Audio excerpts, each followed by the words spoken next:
Hi students, അപ്പോൾ നമ്മൾ ഇന്ന് ചെയ്യാൻ പോകുന്നത് ഈ സീരീസിന്റെ ഏറ്റവും ഇമ്പോർട്ടന്റ് ആയിട്ടുള്ള ക്ലാസ് ആണ്. ഓക്കെ, ഇതിനകത്ത് 3 കാര്യങ്ങളായിരിക്കും നമ്മൾ ഡിസ്കസ് ചെയ്യാൻ പോകുന്നത്. ഒന്ന്, ഇപ്പോൾ ബംഗ്ലാദേശിൽ നടന്ന പ്രശ്നങ്ങൾക്കും ഷെയ്ഖ് ഹസീനയുടെ പലായനത്തിന് പുറകിൽ USA എന്ന് പറഞ്ഞ വൻ ശക്തിയാണ്. 2, ഇതിന്റെ പുറകിൽ US-ന് എന്തെങ്കിലും നിഗൂഢമായ ലക്ഷ്യമുണ്ടോ?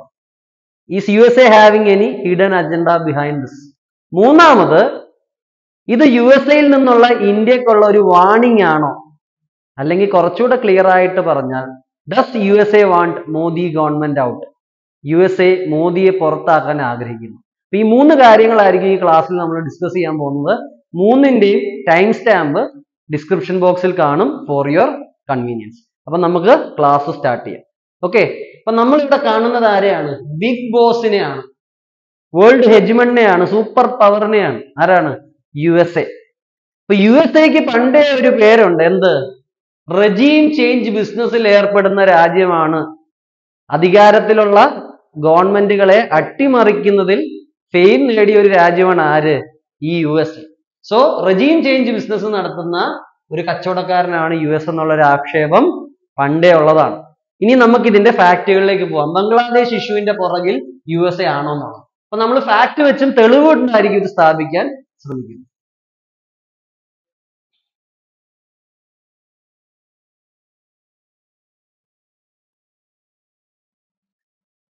ഓക്കെ, അപ്പൊ നമുക്ക് തുടങ്ങാം. ഇവിടെ ഒരു ന്യൂസ് പേപ്പർ കട്ടിങ് നിങ്ങൾക്ക് കാണാം, AP ന്യൂസിന്റെ. US and UK say Bangladesh election extending Hasina's rule was not credible. അപ്പൊ 2024 നടന്ന election ക്രെഡിബിൾ അല്ല, പ്രോപ്പർ അല്ല എന്ന് US അന്നേ പറയുന്നു. ഇത് ഇവര് 2018 ഇലക്ഷനെ പറ്റിയും പറഞ്ഞു. ഇവിടെയും പറയുന്നു US says Bangladesh elections were not free and fair. Rigged ആയ ഇലക്ഷൻ ആണ് നടന്നിരിക്കുന്നത്, പ്രോപ്പർ ആയിട്ടുള്ള ഡെമോക്രാറ്റിക് ഇലക്ഷൻ അല്ല. ഇവിടെയും പിന്നെയും നമുക്ക് കാണാം UK and USA say Bangladesh election is not free and fair. പിന്നെ ഇത് പറയുന്നത് സാധാരണ വ്യക്തികളൊന്നുമല്ല, US-ന്റെ ഹൈ ഒഫീഷ്യൽസ് തന്നെയാണ്. ഇവിടെ നിങ്ങൾക്ക് മാത്യു മില്ലറിനെ കാണാം, US സ്റ്റേറ്റ് ഡിപ്പാർട്ട്മെന്റിന്റെ റെപ്രസെന്റേറ്റീവ് ആണ്. ഇദ്ദേഹം പറയുന്നത് എന്താ? ബംഗ്ലാദേശിൽ നടന്ന എലക്ഷൻ ശരിയായ രീതിയിലുള്ള എലക്ഷൻ അല്ല, വയലൻസ് ഉപയോഗിക്കുകയാണ്, ഒപ്പോണൻസിനെ അടിച്ചമർത്തുകയാണ്, ഷെയ്ഖ് ഹസീന ഒരു ഡിക്റ്റേറ്റർ ടൈപ്പ് റൂളറാണ്. ഇതൊക്കെയാണ് US-ൽ നിന്ന് വരുന്ന ഇൻഡിക്കേഷൻ. അപ്പൊ എലക്ഷനിൽ തന്നെ അവർക്ക് പ്രശ്നമുള്ളത് വളരെ എവിഡന്റ് ആണ്. ഇനി നമ്മൾ മനസ്സിലാക്കേണ്ട ഒരു കാര്യം, പലർക്കും അറിയാത്ത ഒരു കാര്യമാണ്, മുജീബുർ റഹ്മാന്റെ കൊലയ്ക്ക് പിന്നിലും അമേരിക്കൻ ചാര സംഘടനയായ CIA-ക്ക് റോൾ ഉണ്ടെന്ന് പറയപ്പെടുന്നു. ഇത് ഞാൻ പറയുന്നതല്ല, ഇതിനെപ്പറ്റിയൊക്കെ എഴുതിയ ഒരു ഫേമസ് ബുക്ക് ഉണ്ട്, the murder of history, KK അസീസിന്റെ ബുക്ക്. പിന്നെ ഇവിടെ നിങ്ങൾക്ക് ഒരു ന്യൂസ് പേപ്പർ കട്ടിങ് കാണാം, എക്കണോമിക് ടൈംസിന്റെ. CIA alleged role in gruesome assassination of Bangladesh first president. ഇപ്പൊ പലരും പറയുന്നുണ്ട് മുജീബുർ റഹ്മാനെ കൊന്നതിൽ ആർക്ക് പങ്കുണ്ടെന്ന്? US-ന്റെ ചാരസംഘടനയ്ക്ക് പങ്കുണ്ടെന്ന്. ഇനി ഇത് പോരാ, അടുത്തൊരു ന്യൂസ് പേപ്പർ കട്ടിങ് നിങ്ങൾ കാണുക. Bangladesh trying to bring back founding father Mujib's killers from USA and Canada. 2023 ന്യൂസാ. അപ്പൊ ബംഗ്ലാദേശ് ശ്രമിക്കുന്നു പണ്ട് മുജീബിനെ കൊന്ന കൊലയാളികളെ USA-ൽ നിന്നും കാനഡയിൽ നിന്നും തിരിച്ചു കൊണ്ടുവരാൻ. അടുത്ത ന്യൂസ് പേപ്പറിൽ പറയുന്നുണ്ട് ഇതിനകത്ത് അവർക്ക് ഇന്ത്യയുടെ സഹായം ആവശ്യമായിട്ട് വരുമെന്ന്. It is very evident, right? Bangladesh looks for India's help. അതായത് അമേരിക്കയിൽ നിന്നും കാനഡയിൽ നിന്നും മുജീബുർ റഹ്മാന്റെ കൊലപാതകികളെ തിരിച്ചു കൊണ്ടുവരാൻ ബംഗ്ലാദേശിന് ആരുടെ സഹായം വേണം? ഇന്ത്യയുടെ സഹായം വേണം. അപ്പൊ ഒന്നാമത് തന്നെ അവിടെ ഇലക്ഷൻ ശരിയല്ലെന്ന് USA പറയുന്നു. രണ്ടാമത് മുജീബിനെ കൊന്നത് USA ആണെന്ന് ആര് വിശ്വസിക്കുന്നു? ഭരിക്കുന്ന ഷെയ്ഖ് ഹസീന വിശ്വസിക്കുന്നു. ഇത് തന്നെ ആന്റിതെറ്റിക്കൽ ആയിട്ടുള്ള കാര്യം. രണ്ടുപേരും പരസ്പരം ഇഷ്ടപ്പെടുന്നില്ല എന്നുള്ളതിന്റെ തെളിവാണ്. ഇനി നമ്മൾ മുമ്പോട്ട് പോകാം. ഇതെങ്ങനെങ്കിലും USA-ക്ക് ഇഷ്ടപ്പെടുമോ? സീ ജിൻപിങ്ങും ഹസീനയും ഒരുമിച്ച് കൈ കൊടുത്ത് നിൽക്കുന്നു. China and Bangladesh are getting close. ഒരിക്കലും USA-ക്ക് ഇഷ്ടമല്ല. മിഡിൽ കിങ്ഡമും ബോസും തമ്മിലുള്ള അടിയാണ്, ഡ്രാഗണും ഈഗിളും തമ്മിലുള്ള അടിയാണ്. ഓക്കെ, അപ്പൊ ഇവിടെ നമുക്ക് കാണാം China's arms game with Bangladesh is getting dangerous. Sheikh Hasina's just the start. അപ്പൊ ഷെയ്ഖ് ഹസീനയുടെ ഒരു പ്രോജക്റ്റ് ഉണ്ടായിരുന്നു, forces goal 2030, military modernisation of Bangladeshi army. അപ്പൊ ബംഗ്ലാദേശി ആർമി മിലിറ്ററി മോഡേണൈസേഷൻ നടത്താൻ നോക്കുന്നു. അതിന് പലപ്പോഴും ആയുധം കച്ചവടം ചെയ്യുന്ന ആരായിരിക്കും? ചൈനയായിരിക്കും. അപ്പൊ ചൈനയുടെ കയ്യിൽ നിന്ന് ബംഗ്ലാദേശ് ആയുധം മേടിക്കുന്നത് ആർക്ക് ഇഷ്ടപ്പെടില്ല? ഓബിയസ്ലി അത് യു എസ് എക്ക് ഇഷ്ടമല്ല. അപ്പൊ ചൈനയും ബംഗ്ലാദേശും കൂടെ ഒരുമിച്ച് പോകുന്നത് not like by U S. പോട്ടെ, ഇനി അടുത്തത് ആരുടെ ഫോട്ടോയാണ് നമ്മൾ കാണുന്നത്? വ്ളാദിമിർ പുതിനും ഹസീനയും തിരിച്ചുകൊണ്ടിരിക്കുന്നു. ഇത് ഇഷ്ടപ്പെടും യു എസ് എക്ക്. നമ്മുടെ ബംഗ്ലാദേശിലൊരു ന്യൂക്ലിയർ പ്ലാന്റ് ഉണ്ട്, റുപ്പുർ ന്യൂക്ലിയർ പ്ലാന്റ്. ഇതിന്റെ ഡെവലപ്മെന്റിൽ ബംഗ്ലാദേശിനെ സഹായിക്കുന്ന ആരാണ്? It is Russia. ഇന്ത്യക്കും ഇതിനകത്ത് റോളുണ്ട്. അപ്പൊ യു എസ് എയുടെ പ്രധാന രണ്ട് ശത്രുക്കളുമായിട്ട് ഷെയ്ഖ് ഹസീന കൂട്ടുകയാണ്. ആര്? ചൈനയും Russia. Obviously U S won't like hmm? Sheikh Hasina's government in Bangladesh. ഈ ഇൻഡിക്കേഷൻസ് നിങ്ങൾക്ക് വ്യക്തമാണല്ലോ എന്തുകൊണ്ടാണ് യു എസ് എക്ക് താല്പര്യമില്ലാത്തതെന്ന് ബംഗ്ലാദേശിന്. ഇനി നമുക്ക് മുമ്പോട്ട് പോകാം. ഇനി വേറൊരു സ്റ്റോറിയിലേക്ക് നിങ്ങൾക്ക് കൊണ്ടുപോകാം. യു എസ് എക്ക് ആരെങ്കിലും ഇഷ്ടം അല്ലെങ്കിൽ, ഏതെങ്കിലും ലീഡറിനെ ഇഷ്ടമല്ലെങ്കിൽ, it will try to topple the leader or do a regime change. Imran ഖാനും യു എസ് എയുമായിട്ട് ചില പ്രശ്നങ്ങൾ ഉണ്ടായിരുന്നു. ഇമ്രാൻ ഖാൻ ഇടയ്ക്ക് റഷ്യയായിട്ട് അനുകൂലമായിട്ട് സംസാരിച്ചു. പാകിസ്ഥാൻ മിലിറ്ററി ഒന്ന് കൺട്രോൾ ചെയ്യാൻ നോക്കി. ഇതൊന്നും ഒരിക്കലും ആർക്കും ഇഷ്ടമായിരുന്നില്ല, യു എസ് എക്ക് താല്പര്യം ഉണ്ടായിരുന്നില്ല. അപ്പൊ ഇമ്രാൻ ഖാന്റെ റെജീം ചേഞ്ച് നടന്നപ്പോൾ ഇദ്ദേഹത്തെ ഭരണത്തിൽ നിന്ന് പുറത്താക്കിയപ്പോൾ ഇദ്ദേഹം പറഞ്ഞിരുന്നു, എന്നെ പുറത്താക്കുന്നതിന്റെ പുറകിൽ ഒരു യു എസ് ഡിപ്ലോമാറ്റിന് റോളുണ്ട്. ഒരു യു എസ് ഡിപ്ലോമാറ്റ് എന്നെ ത്രട്ടൺ ചെയ്തിട്ടുണ്ട്, എന്നെ പുറത്താക്കാൻ അവർ ശ്രമിക്കുന്നുണ്ട്. എന്നിട്ട് ഇദ്ദേഹം ഈ പേരും പുറത്തു വിട്ടിരുന്നു. ഈ പേരായിരുന്നു എന്ത്? Donald Lu. അപ്പൊ ഡൊണാൾഡ് ലൂവിനെ അറിയപ്പെടുന്നത് he's a regime change expert. ഭരണമാറ്റങ്ങൾ നടത്താൻ കഴിവുള്ള ഒരു എക്സ്പേർട്ടാണ് ആര്? Donald Lu. അപ്പൊ ഡൊണാൾഡ് ലൂ ആണ് എന്നെ പുറത്താക്കാൻ കാരണമാകുന്ന ആര് പറയുന്നു? ഇമ്രാൻ ഖാൻ പറയുന്നു. ഒരു ഫേമസ് ആയിട്ടുള്ള സൈഫർ ഡോക്യുമെന്റ് ഉണ്ട്. സൈഫർ ഡോക്യുമെന്റ് പറയുന്നതെന്ന് പറഞ്ഞാൽ പാകിസ്ഥാനിലെ മിലിറ്ററിയും ഉള്ള ചിലരും യു എസ് എയും കൂടെ ചേർന്നാണ് ഇമ്രാൻ ഖാനെ പുറത്താക്കിയത്. ഇതിന്റെ പുറകിൽ നിന്ന മേജർ വ്യക്തിത്വം ആരാണ്? ഡൊണാൾഡ് ലൂ ആണെന്ന് ഇമ്രാൻ ഖാൻ പറയുന്നു. പിന്നെ ഇമ്രാൻ ഖാൻ ആരാണ് സ്റ്റുഡൻസ്? He's A Pashtun. ഞാൻ കഴിഞ്ഞ ക്ലാസ്സുകളിൽ പറഞ്ഞു, പഷ്തൂണുകളുടെ കൂടെ ഇദ്ദേഹം നിൽക്കുന്നുണ്ടല്ലേ.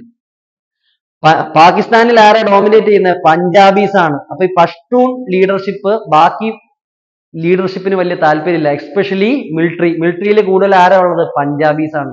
ഇവിടെ നിങ്ങൾക്ക് ഒരു ഫോട്ടോ കാണാം, 3 പേരുടെ ഫോട്ടോ. പാകിസ്ഥാനിൽ ഒരു സെറ്റപ്പ് നിങ്ങൾ നോക്കിയാൽ ഈ 3 പേരായിരിക്കും എപ്പോഴും. ഇപ്പൊ ഇവരല്ല, എന്നാലും ഈ 3 പൊസിഷനിലുള്ളവരായിരിക്കും ഏറ്റവും സ്ട്രോങ്. ഒന്ന് പാകിസ്ഥാന്റെ പ്രൈം മിനിസ്റ്റർ, പിന്നെ അവിടുത്തെ മിലിറ്ററി ജനറൽ, പിന്നെ അവിടുത്തെ ISIയുടെ ഹെഡ്. നടന്നത് എന്താന്ന് പറഞ്ഞാൽ ISIയുടെ തലവനും ഇമ്രാൻ ഖാനും വളരെ ക്ലോസ് ആയിരുന്നു. പക്ഷെ army general who's from Punjab was very close to USA. ഇവര് തമ്മിൽ ഒരു ഫ്രിക്ഷൻ ഉണ്ടായി. അമേരിക്ക ആരെ പുറത്താക്കി? റെജീം ചേഞ്ച് നടത്തി. നമ്മുടെ ഇമ്രാൻ ഖാനെ റെജീം ചേഞ്ച് നടത്തി. ഈ ഇടയ്ക്ക് 2 ദിവസം കൊണ്ട് നടക്കുന്ന ഒരു ന്യൂസ് ആണ്, പഴയ ISI ചീഫ്, അന്ന് താലിബാന്റെ കൂടെ നിന്ന് കോഫി കൊടുത്ത ഇദ്ദേഹത്തെ ഇപ്പൊ ദേശദ്രോഹി എന്ന് പറഞ്ഞ് അറസ്റ്റ് ചെയ്തിരിക്കുകയാണ്. സോ അമേരിക്ക ഇങ്ങനെയുള്ള കാര്യങ്ങൾ ചെയ്യാൻ കഴിവുള്ള ആളാണ്, ഫേമസ് ആയിട്ടുള്ള ആളാണ്. ഈ ഡീറ്റെയിൽസ് എല്ലാം നിങ്ങൾ ഓർത്തിടക്കി മനസ്സിലാക്കും. Okay, whoever stands against America, America will destroy. ഏറ്റവും വലിയ എവിഡൻസ് എന്താ? അമേരിക്കയെ കൗണ്ടർ ചെയ്ത ഏറ്റവും വലിയ ശക്തി USSRന് എന്താ സംഭവിച്ചതെന്ന് ഓർക്കുക. ഓക്കെ, ചിന്തിക്കുന്നവർക്ക് എന്തുണ്ട്? ദൃഷ്ടാന്തമുണ്ട്. ഓക്കെ, ഇവിടെ നിങ്ങൾക്ക് കാണാം, ഞാൻ പറഞ്ഞ പോലെ Pakistan's military arrest 3 formers officers amid spy chief probe. നേരത്തെ കണ്ട ഈ ISI ചീഫ്, ഇമ്രാന്റെ ക്ലോസ് ആയ ആളെ ഇപ്പം അറസ്റ്റ് ചെയ്തിരിക്കുകയാണ്. കാരണം പാകിസ്ഥാൻ ആർമിയുടെ മുകളിൽ ആർക്ക് ഗ്രിപ്പുണ്ട്? USAക്ക് ഗ്രിപ്പുണ്ട്. അവര് തമ്മിൽ കണക്ഷൻ ഉണ്ട്. അപ്പൊ പാകിസ്ഥാനിൽ ഇരിക്കുന്ന ഏതെങ്കിലും നേതൃത്വം റഷ്യയായിട്ട് ക്ലോസ് ആയാലോ, മിലിറ്ററിയെ കട്ട് ചെയ്യാൻ നോക്കിയാലോ, ഉടനെ ആ റെജീമിനെ USAയും പാകിസ്ഥാനിലെ മിലിറ്ററിയും കൂടെ ചേർന്ന് മാറ്റും. ഇത് മനസ്സിലായെന്ന് വിശ്വസിക്കുന്നു. നേരത്തെ ഞാൻ നിങ്ങളോട് പറഞ്ഞു, ഇമ്രാൻ ഖാൻ എന്നെ പുറത്താക്കിയത് ആരാണെന്നാ പറഞ്ഞത്? അമേരിക്കയാണ്. അതിന്റെ പുറകിൽ ആരാണെന്നാ പറഞ്ഞത്? ഡൊണാൾഡ് ലൂ എന്ന് പറയുന്ന ഈ റെജീം ചേഞ്ച് എക്സ്പെർട്ട്. ഈ മനുഷ്യൻ എവിടാ നിൽക്കുന്നതെന്ന് നിങ്ങൾ കാണുന്നുണ്ടോ? Donald Lu arrives in Dhaka. കുറച്ച് മാസങ്ങൾക്ക് മുമ്പ് ഈ റെജീം ചേഞ്ച് എക്സ്പെർട്ട് എന്തിനാ ധാക്കയിലേക്ക് പോയേക്കുന്നത്? ധാക്ക ബംഗ്ലാദേശിലാണ്. So he wants what? He wants a regime change. ബി ഡൊണാൾഡ് ലൂ ധാക്കയിലേക്ക് പോകുന്നു. Donald Lu Dhaka visit does it signals US policy shift towards Bangladesh. 2 മാസം മുമ്പുള്ള ന്യൂസാ. എന്തൊക്കെയോ മാറ്റങ്ങൾ ആഗ്രഹിക്കുന്നു US. എവിടെ? ബംഗ്ലാദേശിൽ. ആ മാറ്റമാണ് നമ്മളിപ്പോ കാണുന്നത്. സീനിയർ ഡിപ്ലോമാറ്റ്, ഇദ്ദേഹം ഇന്ത്യയെ വിസിറ്റ് ചെയ്തിരുന്നു, മെയില് ശ്രീലങ്കയും വിസിറ്റ് ചെയ്തിരുന്നു, ബംഗ്ലാദേശും വിസിറ്റ് ചെയ്തിരുന്നു. ചിന്തിക്കുക, ചിന്തിക്കുന്നവന് ദൃഷ്ടാന്തമുണ്ട്. ഇനി നിങ്ങൾ മുമ്പോട്ട് പോകുമ്പോൾ നിങ്ങൾ മനസ്സിലാക്കേണ്ടത്, USA എൻവോയ് അല്ലെങ്കിൽ നമ്മുടെ അംബാസിഡർ പോലെ പീറ്റർ ഹാസ് എന്ന് പറഞ്ഞ വ്യക്തി ഇരിപ്പുണ്ട് ബംഗ്ലാദേശിൽ. ഇദ്ദേഹം എന്ത് ചെയ്യാണ്? ഇദ്ദേഹം റിസൈൻ ചെയ്യുവാണ്. റിസൈൻ ചെയ്യുമ്പോൾ ഇദ്ദേഹം കൊടുക്കുന്ന സ്റ്റേറ്റ്മെന്റ് വളരെയധികം അർത്ഥവത്തായ സ്റ്റേറ്റ്മെന്റ്. ഇദ്ദേഹം പറയുന്നത്, ഞാൻ ബംഗ്ലാദേശിൽ നിന്ന് റിസൈൻ ചെയ്യാൻ കാരണം എന്താണ്? ഡൊണാൾഡ് ലു ബംഗ്ലാദേശിൽ നടപ്പിലാക്കാനിരിക്കുന്ന പുതിയ പോളിസികളോട് എനിക്ക് താല്പര്യമില്ല. അപ്പൊ അമേരിക്കയുടെ തന്നെ അവിടെയുള്ള അംബാസിഡർ പറയുന്നു, ഡൊണാൾഡ് ലു ബംഗ്ലാദേശിൽ നടത്താനിരിക്കുന്ന പുതിയ കാര്യങ്ങളോട് എനിക്ക് താല്പര്യമില്ല, അതുകൊണ്ട് ഞാൻ റിസൈൻ ചെയ്യും. ഈ മനുഷ്യന് കുറച്ച് മാസങ്ങൾക്ക് മുമ്പ് ബംഗ്ലാദേശിൽ നിന്ന് റിസൈൻ ചെയ്തു പോയി. അപ്പൊ ഡൊണാൾഡ് ലു നടപ്പിലാക്കാൻ ശ്രമിച്ചത് എന്താണെന്നുള്ളത് നമുക്കെല്ലാം ഇപ്പൊ കാണാം. Okay, are you getting the link?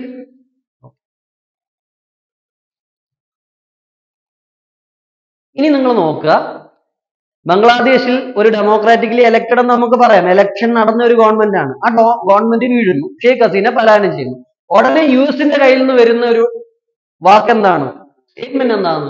US welcomes the interim government's announcement. ഉടനെ പുതിയ ഗവൺമെന്റിനെ അവൻ സപ്പോർട്ട് ചെയ്യും. അത് കഴിഞ്ഞ് US comments Bangladesh army restrained after PM please.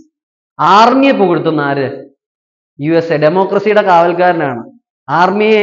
Army റൂളാണോ അവർ ആഗ്രഹിക്കുന്നത്? ചിന്തിക്കുക. ഉടനെ തന്നെ എതിരെ വരുന്ന ഗവൺമെന്റിനെ അവർ സപ്പോർട്ട് ചെയ്യുന്നു. ഇവിടെ നിങ്ങൾ ബൈഡനെയും ഹസീനയും ഒരുമിച്ച് കാണാം. ഈ ചിരിയൊക്കെ ഉണ്ട്, പക്ഷെ അമേരിക്കയെ എതിർത്താൽ അമേരിക്ക പണിയും. ഓക്കെ, ഇനി ശ്രദ്ധിക്കുക, ഷെയ്ഖ് ഹസീന എന്ന് പുറത്തായോ അന്ന് തന്നെ ഷെയ്ഖ് ഹസീനയുടെ വിസ, യുഎസിലേക്കുള്ള വിസ USA ക്യാൻസൽ ചെയ്യുവാണ്. അപ്പൊ നിങ്ങൾ ആലോചിക്കണം, ഷെയ്ഖ് ഹസീനയോട് എന്തിനാ USA ഇത്രയും പ്രതികാരം?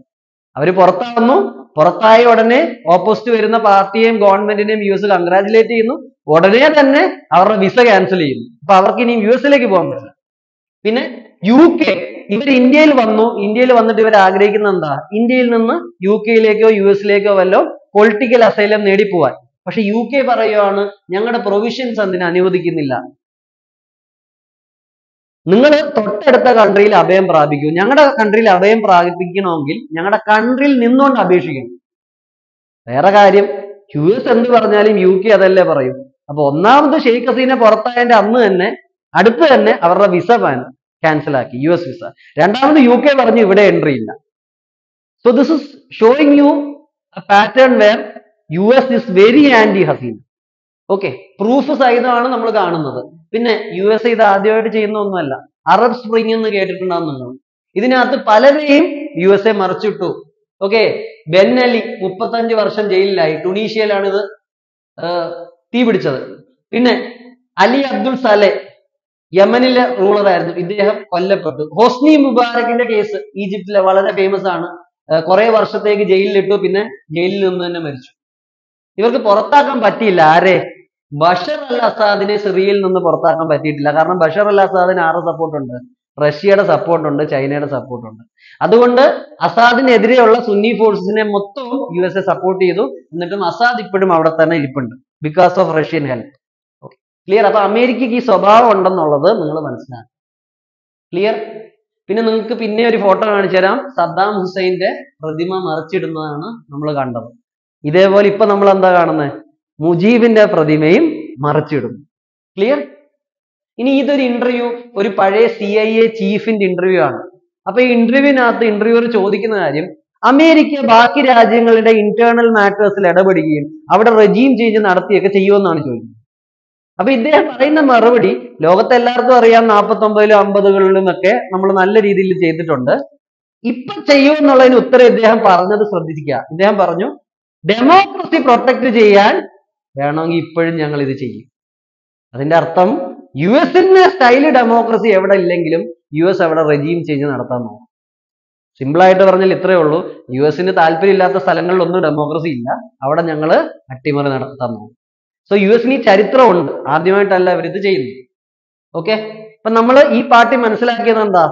ബംഗ്ലാദേശിന്റെ ഈ പ്രൊട്ടസ്റ്റിന്റെ പുറകിൽ അല്ലെങ്കിൽ ഷെയ്ഖ് ഹസീനയുടെ പലായനത്തിന് പുറകിൽ USA ഉണ്ടോ എന്നുള്ളത് നിങ്ങളെ ഞാൻ കാണിച്ചത് വാദമാണ്. നിങ്ങൾ എന്ത് ചെയ്യണം? നിങ്ങളുടെ ഒപ്പീനിയൻ നിങ്ങൾക്ക് ഫോം ചെയ്യാം. ഓക്കെ, ഇനി സെക്കൻഡ് പാർട്ടാണ്. സെക്കൻഡ് പാർട്ടിൽ ഞാൻ എന്താ പറയാൻ പോകുന്നത്? ഇതിനു മുമ്പ് ഇതിന്റെ പുറകിൽ US-ന് എന്തെങ്കിലും ഹിഡൻ അജണ്ട ഉണ്ടോ? എന്തെങ്കിലും നിഗൂഢ ലക്ഷ്യമുണ്ടോ ബംഗ്ലാദേശിൽ നിന്ന് ഹസീനെ പുറത്താക്കിയതിന്? ആ കാര്യങ്ങൾ നമുക്ക് അടുത്ത പാർട്ടിൽ നോക്കാം. ഓക്കെ.